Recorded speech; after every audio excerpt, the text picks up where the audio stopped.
Reports, Section 5, Reports and Information. Chair Idreas. I'm going to make some comments about the status of the commission and some things that we'll be focusing on in the future, some suggestions for ideas that will bolster our work here, the focus of our work here, and the focus of what we're responsible for in service to the city.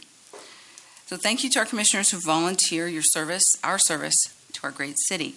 Thank you to the folks here tonight to participate in the discussion, and thank you to our executive analyst, Sabrina Parra-Garcia. The wheels are in motion for strong work on Measure B tax oversight with Commissioner Cunningham, who's now on, I believe, a cruise post-retirement, fostering neighborhood associations with Commissioner Henry, who will present tonight, and across the commission, working to ensure with the City Council, our residents and others in the city, that folks know what we do, and they know that there are people here who really want to serve on behalf of the commission, on behalf of our citizens, in the areas of code enforcement, public safety, and transportation. To effect these changes, we as a body need to be strong and supportive of each other. To offer a clarification of our roles, the tone of the meeting, the chair runs the overall meeting according to the agenda, manages motions, recognized speaker, and the vice chair and the chair guide a productive tone. The vice chair in our model calls on each commissioner during discussion and Q&A, ensuring as many commissioners as possible get a chance to speak. We speak when recognized. Commissioners are responsible for concise, respectful comment on topics we're deeply passionate about. We're all responsible for forwarding the action of our service to the city. If we have questions about this, see me or Sabrina. And I really want to underscore forwarding the action. I think Commissioner Hernandez, thank you for doing that just now. Really appreciate that. Finally, with the direction of the city to focus on code enforcement, public safety, and transportation, there are now more opportunities than ever to impact our city, serving in service to our city.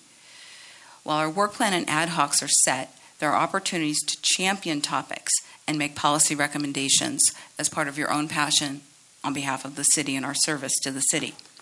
Some items that come to mind that could use more voices are, this is not in any way a substantial list, but on the areas of transportation, high-speed rail, Google Village and its impact as a transit hub, in the area of public safety, coffee with a cop. And one area I'm passionate about that I would be taking on as a champion if I could is Vision Zero. One traffic death is too many. Last week, 66-year-old David Kepler, visiting, I believe, from Portland, died walking across the street on South Bascom Avenue. This is the 37th traffic fatality and the 15th this year involving a pedestrian. And if you put that in context of the homicides and the other deaths we have in this city, those to me are extraordinarily high numbers. So I encourage folks who really want to look and champion a project to take that on. I've seen them done in 1 or 2 months. They do not seem to be onerous from the folks who've taken them on. See me or see Sabrina Garcia with ideas and questions. We have a real opportunity to make a difference, and let's move forward with our discussion tonight. Recognizing in Part 5, Reports and Information, Section B, Council Liaison Jacqueline Giannano, Office of Councilmember Rocha. Thank you. Hello, everyone. Here are some updates that I thought you might be interested in. October is Domestic Violence Awareness Month. City Hall is lit up in the color purple in honor of National Domestic Violence Awareness Month, and nearly 1 in 4 women in the United States reports experiencing violence by a current or former spouse or boyfriend at some point in her life. On average, more than 3 women a day are murdered by their husbands or boyfriends.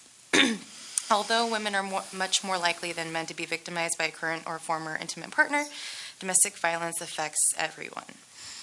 The domestic violence crisis hotline in our county was answered approximately 22,000 times last year, averaging 60 calls a day. This month is a time to recognize those helping in the effort to improve our response and prevent domestic violence, and the vital role that all residents can play in preventing and one day ending domestic violence. Another update is our council priority setting session is next Tuesday, October 17th. And the council will be evaluating multiple proposals against each other and decide what policy work is most priority for the city to address. And you can view the list of these priorities online on the October 17th agenda. Thirdly, our city manager, Norberto Dueñas, is retiring this October after nearly 33 years of tremendous service to the city of San Jose, and he'll be missed in this role. And the mayor and city council appointed our current assistant city manager, Dave Sykes, as our city manager. And he has more than 30 years of experience with the city of San Jose. And he first joined the city, worked for us as a part-time engineering trainee in 1987. So he's been in the assistant city manager role for more than 2 years, and we look forward to seeing him in his new role as city manager. So those are all my updates. I wanted to add that if there are additional items of interest to the commission, I would love to know how I can include them into my reports. So that's it. Nicole, can I just ask you to verify that was October 17th, the date for the priorities? Yes, next Tuesday.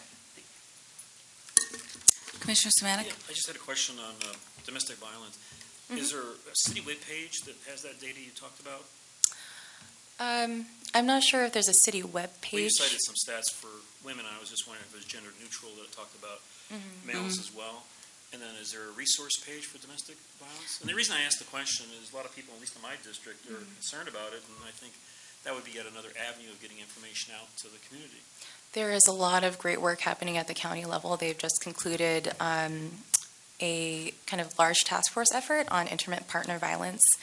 And the Office of Women Policy does have a lot of information online. So if you would like to, I can give you links to that information. Yeah, I think that would be helpful. That'd be great. I think next door. Yeah, Next Door Solutions. Next Door Solutions as well. Thank you very much, Jacqueline.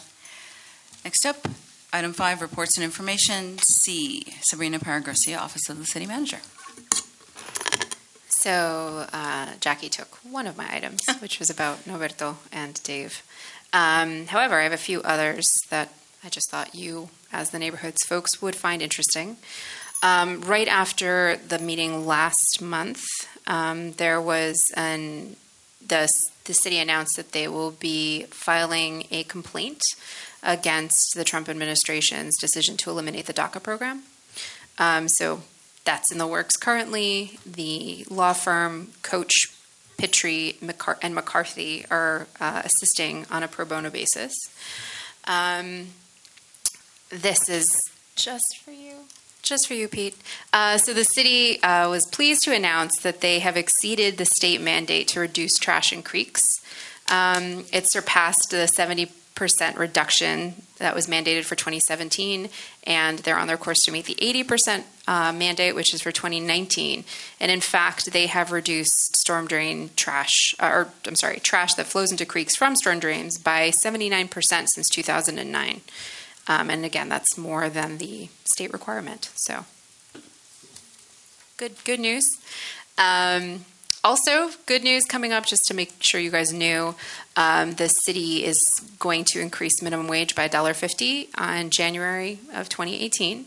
It was going up to $13.50 an hour.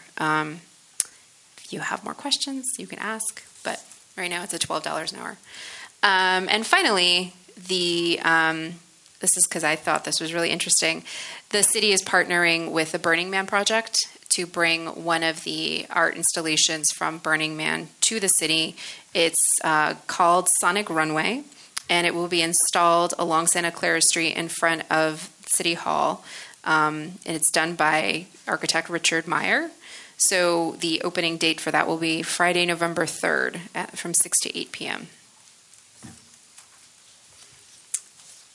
Thank you, Sabrina. That's it for me. Next item, item 6. The Independent Citizens Oversight Committee with Leland Wilcox presenting on the sales tax memo. So, unfortunately, Right. as you all may have noticed, Lee is not in the room. Actually, his family took in some folks who were displaced by the fire. Yeah. And so he has been